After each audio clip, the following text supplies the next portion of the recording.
our brain is under attack. Tiny invisible particles are attacking our brain, weakening our IQ, memory, and thinking ability. Do you ever feel like you have brain fog or slow thinking, or that you just can't remember things properly? Well, these particles could be the reason behind it, and if they're not stopped, they can even cause serious brain damage. And no, I'm not talking about air pollution. This is an even more pervasive silent killer than that. These tiny particles are everywhere. They're in your clothes, your food, water, air, furniture, everywhere. And through our bloodstream, they reach our brain, heart, liver, and other organs, destroying them. These particles are microplastics. And according to the latest research, the brains of ordinary people like you and me are found to contain as much plastic as an entire credit card. Take a close look at these images. These are zoomed in pictures of real human brain cells, that is neurons. Zoomed in at 25 micrometers, 5 and 2 micrometers. Just for context, the width of a single hair is 75 micrometers. Now in these images, you can see these shiny parts. These are tiny plastic particles, microplastics, more specifically nanoplastics. When these were zoomed in even further, into the range of 200 nanometers, this image appeared. These sharp, jagged-looking plastic fragments, smaller than 200 nanometers, are nanoplastics that were found filling the brain cells of every single person. Microplastics are basically those pieces of plastic whose size ranges from 1 micrometer to 5,000 micrometers. Usually, these are small, about the size of grains of salt or turmeric, and nanoplastics are 50 to 500 times smaller than these, ranging from 1 to 1,000 nanometers. That means they are even smaller than many viruses, which are usually between 20 and 400 nanometers in size.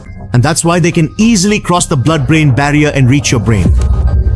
This research was conducted at the University of New Mexico in the United States, where scientists took preserved brain, liver, and kidney cells from people who had died from 1997 until now, studied certain patterns in them, and gained some mind-blowing insights.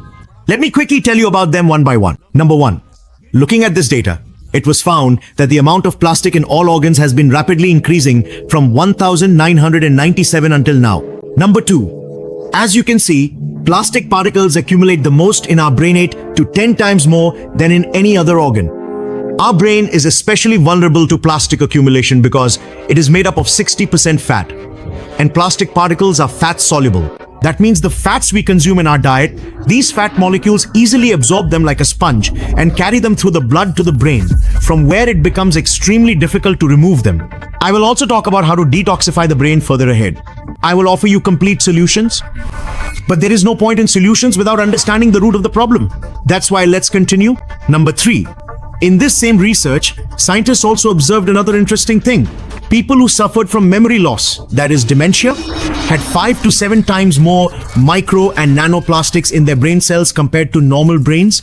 As you can see in this image, these shiny particles, and also take a look at this table. On average, dementia patients' brain cells contained 30,000 particles per gram, whereas in the average human brain, there were 5,000 particles per gram. Now, this is used because just think about it.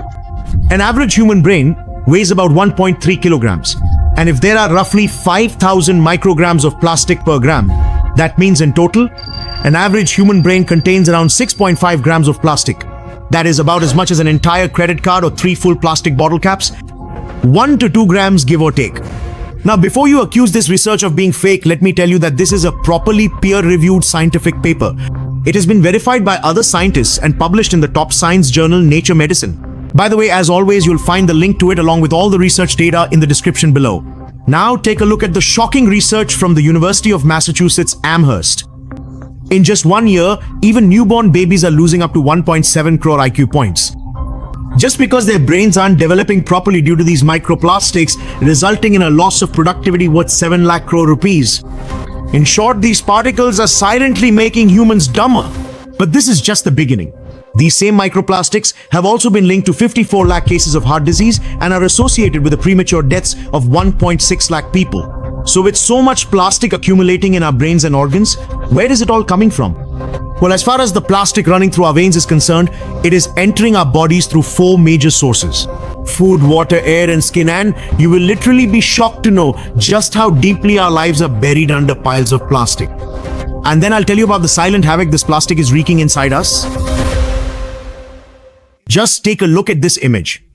This is data from the University of Portsmouth. If you were to arrange every single micro or nanoplastic particle that you've inhaled through your breath in a straight line, then in 1 year, an average person inhales enough plastic through their nose to equal the height of 2 giraffes. Over the course of their entire life, a person inhales particles that, at a minimum, add up to the height of an Eiffel Tower and at a maximum to the size of a mountain 1 kilometer tall. Now, these are certainly estimates on the higher side, but our air is filled with sources that release plastic, like polyester and synthetic clothes that we wear every day. Sofas, carpets, gadgets, spinning car tires, plastic bags, and a lot more. From all these sources, we inhale at least over 300 large microplastics and lakhs of nanoplastics every day. Everyone drinks water from plastic bottles, right? In a study by Columbia University and the National Institutes of Health, an average of 2.4 lakh plastic particles were found in 1 liter of water from a plastic bottle, of which at least 90% were nanoparticles. Now, plastic bottles for injections are by far one of the biggest sources of nanoparticles, through which alone we are consuming thousands of big microplastic particles annually. And as for nanoparticles, their numbers would literally be in the crores. But we only focus on the water brand, and we think that if the TDS is right, then the water is pure. Now imagine we drink soft drinks, fruit juices, energy drinks, everything from these same plastic bottles. I myself have been drinking only Bisleri water for the past 3 years, and in my personal experience, I genuinely felt my memory getting slower. I thought maybe it was related to age or stress. But as soon as 3 months ago I understood the seriousness of this and switched to a water purifier and a steel bottle, my brain's sharpness started to return, so there was definitely some kind of link. And let me also tell you, do not underestimate nanoplastics compared to microplastics at all. In fact, in most cases, these have proven to be even more toxic. Because being much smaller, they can easily penetrate deep into other organs in the body and spread greater toxicity. And while we might be consuming a few 100,000 particles of microplastics every day, we literally consume millions of these daily. Then look at the scam by Company 7 commercial glass bottles aren't safe because they actually contain at least 5 times more microplastics than plastic bottles. This is according to the French Safety Agency, which just last week published a research report stating that while these bottles are indeed made of glass, their caps use a plastic polymer-based coating or paint that gets scratched during storage and releases plastic. This table shows which drinks are affected, and they've only provided data on microplastics, not nanoplastics. Otherwise, as always, the numbers would be in the lakhs. Companies are not just fooling us through gimmicks. You can't even imagine the extent to which we are surrounded by plastic. Even products made from seemingly biodegradable materials contain microplastics, and we will discuss these very scams by companies in detail. Take the concept of paper cups, for example. If you drink tea in a paper cup, well, they may look like they're made of paper, but that's just for show. On the inside, there's a thin layer of plastic, and as soon as it comes into contact with hot tea, it immediately releases microplastics. Tea bags are nothing but poison filled with nanoplastics. Here's another gimmick. We all eat chips and savory snacks. We think that there's aluminum foil inside their packaging. It even looks that way. But actually, these are metallized plastic films that have just an extremely thin layer of aluminum foil, and the rest is all plastic. And that's why a research paper from Singapore proved that in packet chips and similar products, they found on average 120 particles sized between 50 to 500 micrometers in just one packet. The same goes for Tetra Pak. Whether it has 6 layers or 7 layers, packaged milk, packaged breads, biscuits, processed meat, canned foods, this is present everywhere.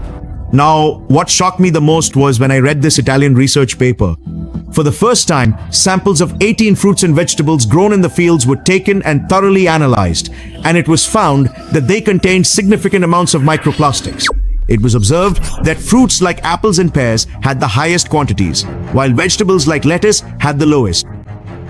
But how is this possible? And that too in a country like Italy, which is part of the strict European Union.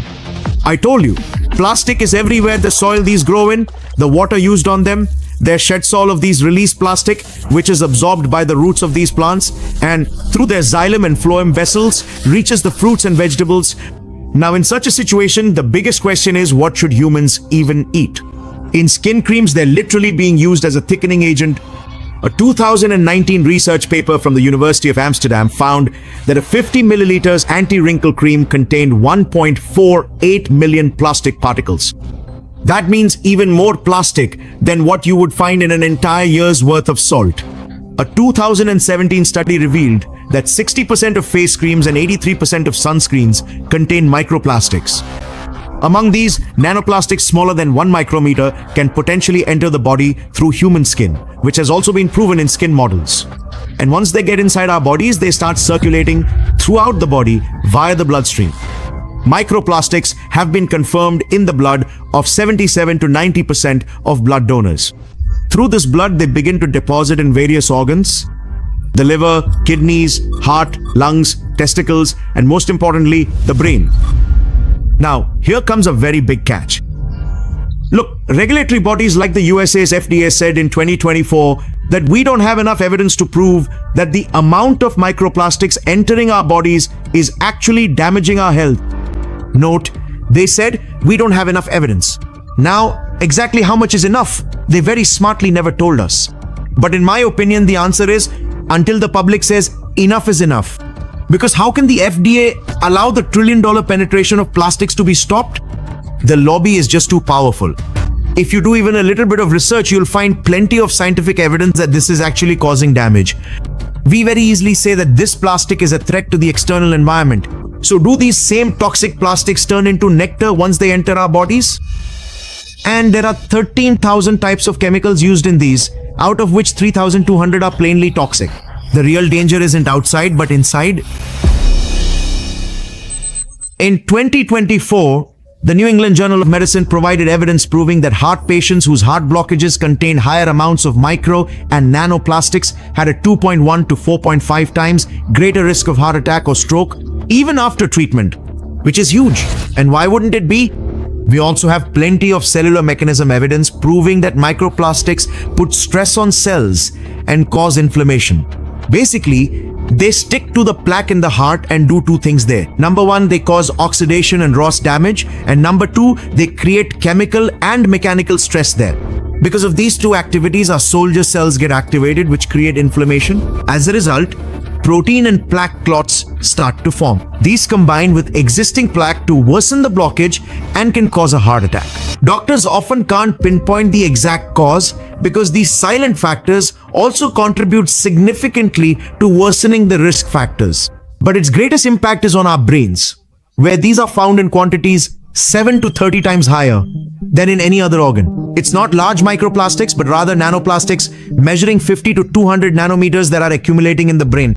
Look, the neurons in our brain are protected by a thin barrier that exists between the blood vessels and the neurons, and this barrier prevents dangerous toxins from entering the neurons. Otherwise, the neurons could get damaged or their electrical activity could be disrupted. But these nanoplastics are so small that they can easily cross our blood-brain barrier and cause neuroinflammation in the neurons, which can physically damage them.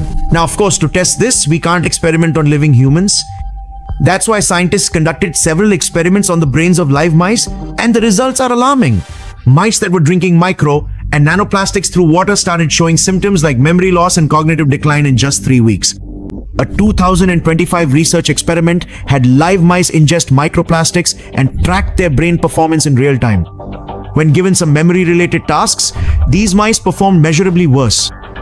But the good news was that after the plastic cleared from their system, their brain function started to return to normal, which means that with proper care and treatment, they can be detoxified and their brain power can be restored, which is great news. And we'll talk more about how this can be done. But it's not just memory that gets affected. In fact, various experiments have proven this.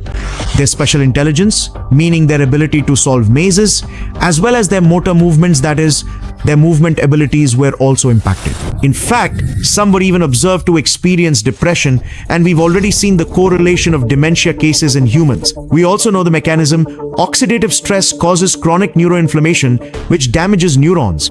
This same stress can also make protein structures abnormal, which is called protein misfolding, and that's exactly what happens in brain disorders like Alzheimer's, Parkinson's, and schizophrenia. Due to inflammation and protein misfolding, the function of neurons becomes compromised, which in turn creates dysfunction in neurotransmitters like dopamine, serotonin, acetylcholine, etc. And as a result, the patient starts experiencing psychological problems.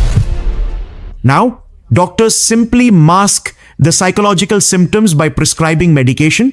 But unfortunately, the damaged neurons cannot heal until the root cause of the stress is addressed. One of the contributors to this could be these nanoplastics. when these are being found in our brains at levels equivalent to a credit card. Isn't that concerning? Even clean plastics cause neuroinflammation. This has already been proven by mouse studies. But the UN Environment Program also warns that out of the 13,000 chemicals used in different types of plastics, 3,200 are toxic chemicals, many of which are endocrine disruptors, that is, they cause hormonal imbalances and affect reproductive health. They also cause inflammation and cell damage in the liver, kidneys, ovaries, stomach, and intestines. But note this, they also increase the risk of cancer and can accelerate the growth of existing cancerous tumors. They also destroy the good bacteria in our gut and promote the growth of bad bacteria, which disrupts the body's biochemistry and causes even more chronic inflammation. And I can go on, but I think you now understand the primary and fundamental mechanism of their damage, which is a significant and concerning issue. And you also realize that our modern world, the very environment we inhabit, is literally and increasingly buried under vast and ever-growing heaps of plastic waste, creating a profound and undeniable environmental challenge that demands our immediate attention and action.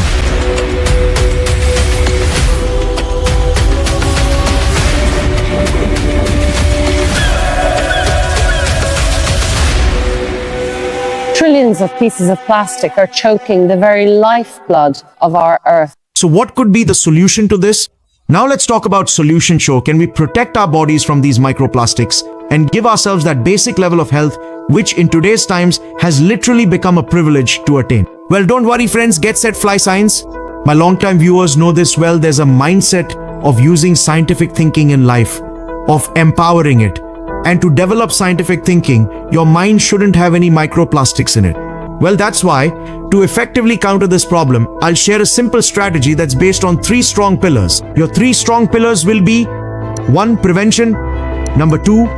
Protection, and number 3. Healing. With this, your mind will become as sharp as before and even sharper than before. So step number 1 is prevention.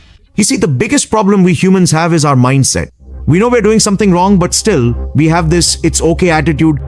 Everyone else is doing it too. But we need to gradually change this comfort zone and do it with complete ease. One step at a time, we need to replace our bad choices with better ones. I've made a complete list of the things we usually do on a daily basis, how much microplastic we're consuming through these activities, and what better alternatives could be. You can see all of this in the list. Now, let's use a simple strategy here, the 80-20 approach. That is, start by eliminating the 20% of bad choices that are causing 80% of the harm. Now, this is absolutely practical, right? You don't have to do 100 things, you just need to do a few limited ones. For example, in my case, I used to drink water from plastic bottles. I didn't have an air purifier at home. I drank tea in plastic cups, etc. In this way, rationalize your lifestyle choices as much as possible. I myself am also on this journey, taking healthier choices one step at a time. Sometimes I slip up, but then I try my best to get back on track.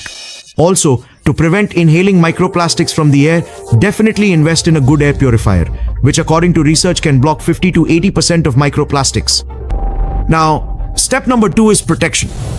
Look, no matter how hard you try, you can't stop microplastics from entering your body 100%. At most, with prevention, you might be able to block 50 to 60% of them, and that's why the next important step is to protect your organs and body from their toxicity. Now remember all the scientific research papers we looked at proving how these damage the brain, heart, liver, kidneys, etc. What was the root mechanism in all these cases? There were many symptoms, but the root cause was the same. They cause inflammation and damage the cells of the organs. Now, how does this inflammation occur? Listen carefully. It happens in 2 major ways.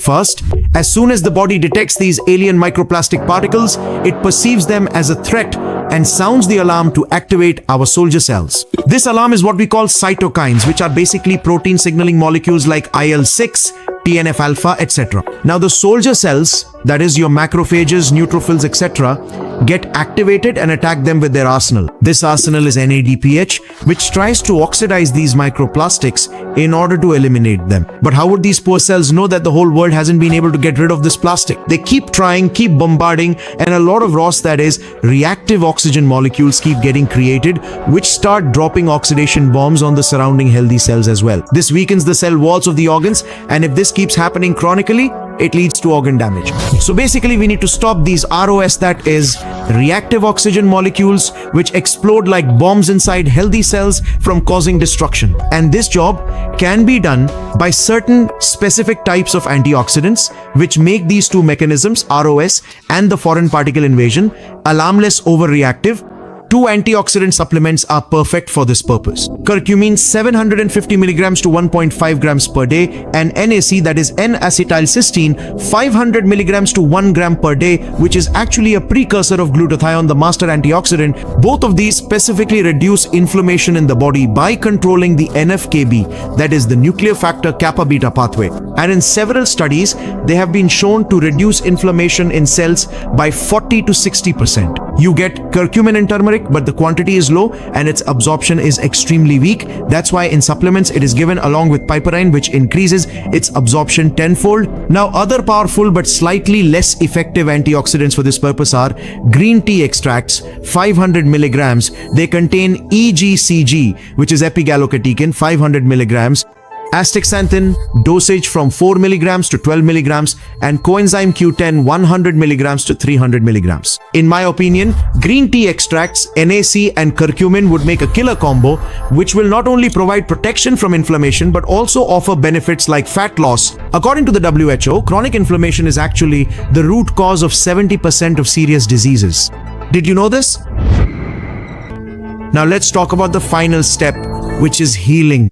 This is a very important step because prevention and protection are already taken care of. But what about the microplastics that have already accumulated in our brain and organs? Remember, at the level of a credit card? Well, we need to detoxify them and reduce the stress in our neurons, and we can regain our lost brain power. And the number one way to do this is by pressing the body's magical healing button, which is autophagy. Look at how things are in our homes. We sweep all the trash in the house, put it in a dustbin, and hand it over to the garbage collector, and the house becomes clean. In the same way, every cell in our body has a mechanism where the cells take all the waste and toxins directly to the lysosomes, which are a part of the cell itself, and act like a furnace. In this furnace, all the waste is burned together, and the cell becomes completely detoxified. Several rat experiments have shown that this very process of autophagy plays a major role in detoxifying and keeping neurons healthy. And triggering autophagy is a science in itself. So how can we trigger this magical detoxification button called autophagy? Well, by putting the body under controlled stress. Controlled is the key word here, not chronic. How can we create this controlled stress? Through three of the most powerful scientific methods.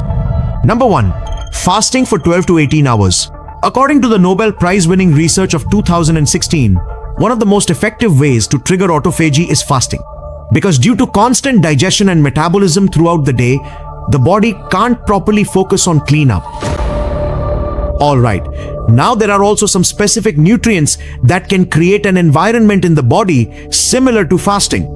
They do this by triggering the same pathway, AMPK, that is the AMP protein kinase pathway, and luckily curcumin, NAC, and green tea extracts are among them. It was because of this double effect that I selected them. But they also have 15 to 20 other separate benefits as well. Additionally, berberine, green coffee bean extract, and alpha-lipoic acid are some other nutrients that show similar effects. By triggering the AMPK pathway, they initiate the detoxification process of autophagy. And finally, at least 5 times a week, you need to exercise for 30 to 45 minutes. Exercise also effectively targets the same detox and healing pathways, helping with detoxification. But along with that, exercise also produces two other powerful chemicals, BDNF, that is, brain-derived neurotrophic factor, and osteocalcin, which help develop new neuron connections, which is going to be the final and one of the most powerful steps in our healing process. Stimulating the brain to develop new healthy neurons and their connections, so that the brain can potentially become even smarter and more powerful than before. Once again, regular exercising will be crucial here. Now, there are some specific nutrients that are quite promising here, and doctors often recommend them to patients who have experienced trauma or brain stroke to help heal their brains. These have neuroregenerative powers, such as Brahmi 500 milligrams, also known as Bacopa munieri, lion's mane mushroom extracts 1 gram, and Rhodiola rosea 500 milligrams. These are some powerful supplements. And among medicines, a potent option is citicoline 500 milligrams, which is available without a prescription in countries like the US and Japan. But if you don't want to take supplements or can't take them, then make sure to follow the other steps mentioned. They are 100% based on scientific evidence and will definitely help you. Because in this video, I'm not going to do the drama of calling out to the government, because the governments of all countries are turning a blind eye to this issue. We're told the story that plastic waste is heavily recycled, that pollution isn't spreading. But take a look at the 2022 report from the UN Environment Program. Only 9% of plastic is actually recycled worldwide. 12% is incinerated, releasing toxic gases that we end up inhaling, and the remaining 79% of plastic is dumped into landfills and oceans. Predictions for 2040 to 2050 suggest that there will be more plastic in the ocean than fish. Take a look at this area. Its size is as vast as two Pakistans. But this isn't land, it's actually a massive pile of garbage, like the Great Pacific Garbage Patch. And the most concerning thing is that this isn't the only garbage patch in the world. In fact, take a look, there are at least 5 major garbage patches like this in the world. And guess what? The carelessness we've shown towards nature is literally coming back to us in the form of the food we eat, in our crops, and this cycle will keep continuing. You and I may not be able to change this, but through better choices and lifestyle, we can definitely change our health and our lives. It just takes a little bit of effort, one step at a time.